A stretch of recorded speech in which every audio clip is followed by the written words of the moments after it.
Mario is one of the most well-known icons in video game history, and if you don't know him, then are you even real? Mario spent 90% of his time going to wacky world to save the princess from Bowser, and the other 10% is either writing his card with his friends, doing community service, or committing war crimes. It can be anything really. Created by Nintendo on September 13, 1985, the game spun a huge franchise with multiple games, spin-off, and even a theme park at some point. And 2 years ago, Mario celebrates his 35th anniversary, and with that, came with a collection. Super Mario 3D Collection is a collection with 3 of the big 3D Mario games. Super Mario 64, Super Mario Sunshine, and Super Mario Galaxy, or Wii depending on the region. It was grand, it was amazing, it was limited edition! Wait, what? Yeah, a lot of people weren't too happy about this collection, and I can see why. Like I said, the collection was limited edition for no other reason. Nintendo didn't address the reason why it was limited edition. And in the collection, other than the games themselves, the only other thing that they added is some soundtracks that you can easily find on YouTube. And some people were quite pissed that some Mario games didn't make it, like Super Mario Galaxy 2 or Super Mario 3D Land. And compared to their remasters or collections like Crash Bandicoot N. Zane Trilogy or Spyro Reunited Trilogy, Mario 3D Collection made it look like a lazy cash grab, which is a shame since in the past Nintendo made some really good collections like Mario All-Stars and Kirby Dream Collection. And to be frankly honest, I wasn't a big fan of Mario. Sure, I played some of his games, but I wasn't hooked to any of them. And the only Mario game that I completed is Mario Odyssey, and you might be asking why am I even playing it then? Well, one bad financial decision led to another, and here we are. And since I own the game, I might as well play it. But before we start, firstly, I have never played Mario 64 Sunshine. Maybe Galaxy, but I was a toddler when I played it, so I barely have any memories about it, so I'm going in all blind. So instead of being a review, it's more like a first look or opinions about it. Secondly, do note that these are my opinions, so it's okay to disagree with me, but don't bitch about it, okay? So with that out of the way, let's begin. And starting with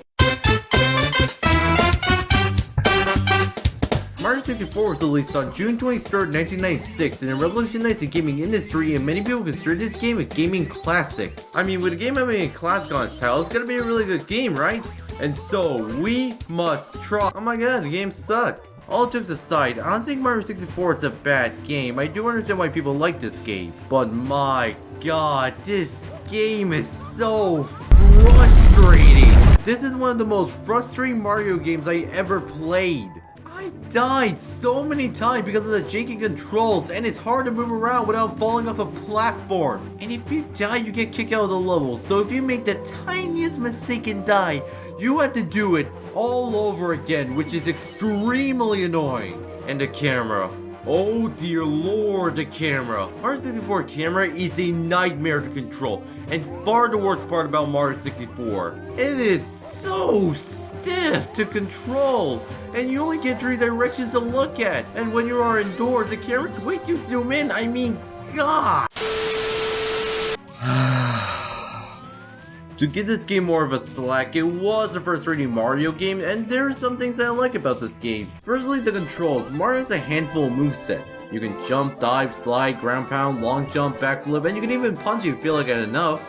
The controls can be janky, but controlling Mario is smooth and well made, so the controls are passable. Secondly, the music. The music in this game is really good and memorable. Bomb Bomb Battlefield, Google Mountain, Slider, Jolly Roger Bay, each have their own themes, and each one of them are pretty good. Sadly, that's pretty much it. I got far enough to the basement, but I got stuck and I didn't want to play anymore, so I stopped it right there. Overall, Mario 64 is my least favorite Mario game ever played, and I'm not saying that because it's a bad or terrible game. I'm saying that because I didn't enjoy it. Sure, there's aspects that I like about the game, but there's also a lot of aspects that I don't like about the game. And the game is frustrating as hell, and it's just not fun to play. Also, I'm pretty sure I'm gonna get crucified after saying it, so...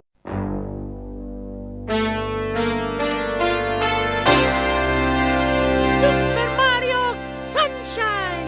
Woohoo! Moving on, next on our list is Mario Sunshine, aka Mario 64, but better. Released on July 19, 2002, the game was critically acclaimed on release, but in recent years, people started to get mixed opinions about the game.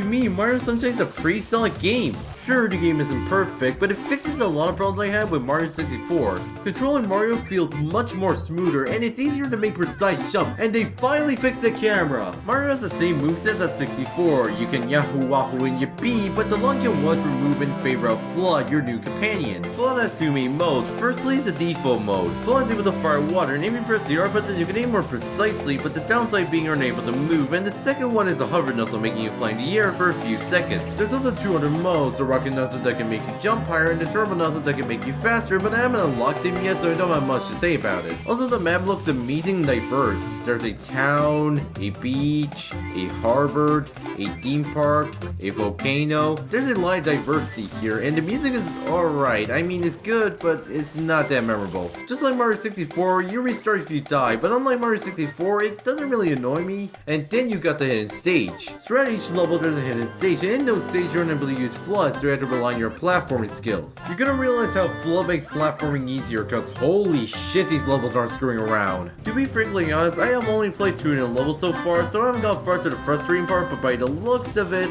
Yes, just fall. Just no! Oh my god! Are you fucking kidding me? What happened? Yeah, it's understandable. And who knows, my opinion might change, but until then, Mario Sunshine is a pretty good game.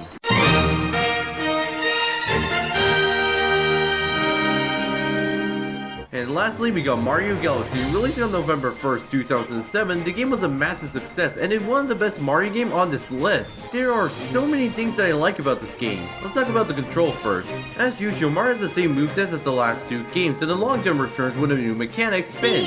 You can use it to knock out enemies or use it in mid-air to give yourself more momentum. Controlling Mario feels fantastic in this game, and the camera has much improved, and you don't get kicked out of level when you die, which is a plus. And the game level design are unique and fun, and you can tell the developer were having fun making the levels. And the music. Oh sweet lord, the music. The music in this game is a masterpiece, and if you say you don't like any of the music in this game, then you're lying to yourself, cause god damn the music is good. And there are a handful of music that I really like. Overthrew, Star Festival, Into the Galaxy, Good Egg Galaxy, Honey Hive Galaxy, Bowser Star Reactor, Galaxy Garden Galaxy. Why are there so many galaxies? And overall, the music is just an orchestra powerhouse. And there's other things too, like the art style is quirky, the bosses are challenging but fair, you can play as Luigi if you collect 120 stars, and overall, it's just a really good game. It is so good that I don't know what to say negatively about. I mean, sure, the game is linear than Mario 64 and Sunshine, and the motion control isn't the greatest, but I don't really mind it all that much. Mario Galaxy is by far my most favorite Mario game. Hell, is one of my most favorite 3D platformer. From the presentation to the gameplay, every aspect about the game was well made, and it shows. So in conclusion, Mario Galaxy is a masterpiece of a video game, and it's ready to be played by everyone. Either it's on the Wii or Nintendo Switch, Mario Galaxy is a wonderful masterpiece.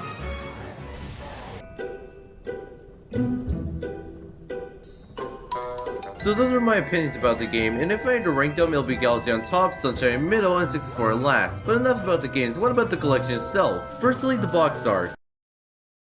I mean, I like the logo, it looks really nice, but...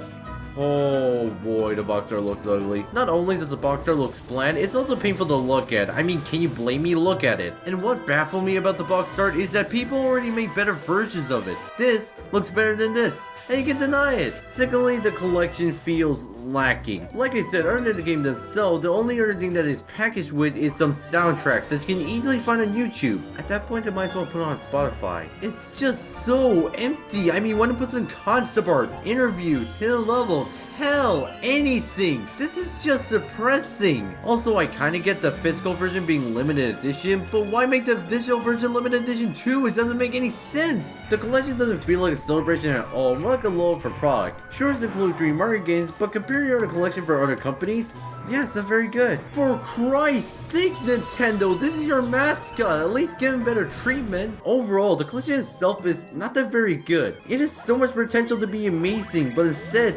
they wasted it. So that was Super Mario 3D Collection. It was quite disappointing, but it kinda makes up by having created the best Mario game ever made, and I can say that I got most of my money out of it. And I do know that I missed out on some things like the games having minor tweaks, but I feel like I explained enough, and like I said, they're minor tweaks, so unless you're paying attention to every detail, you won't notice any major difference from the original. If you're nostalgic towards any of these games, or you want to experience them yourself at a reasonable price, then yeah, go for it. And if you fear you're gonna miss out on it, don't worry. They made like 8 million copies, so I don't think you're going anywhere. Anyway, if you excuse me, I'm gonna board on my doors and windows because, you know, I don't want to get killed, so I'll see you guys later. Say goodbye, gamers.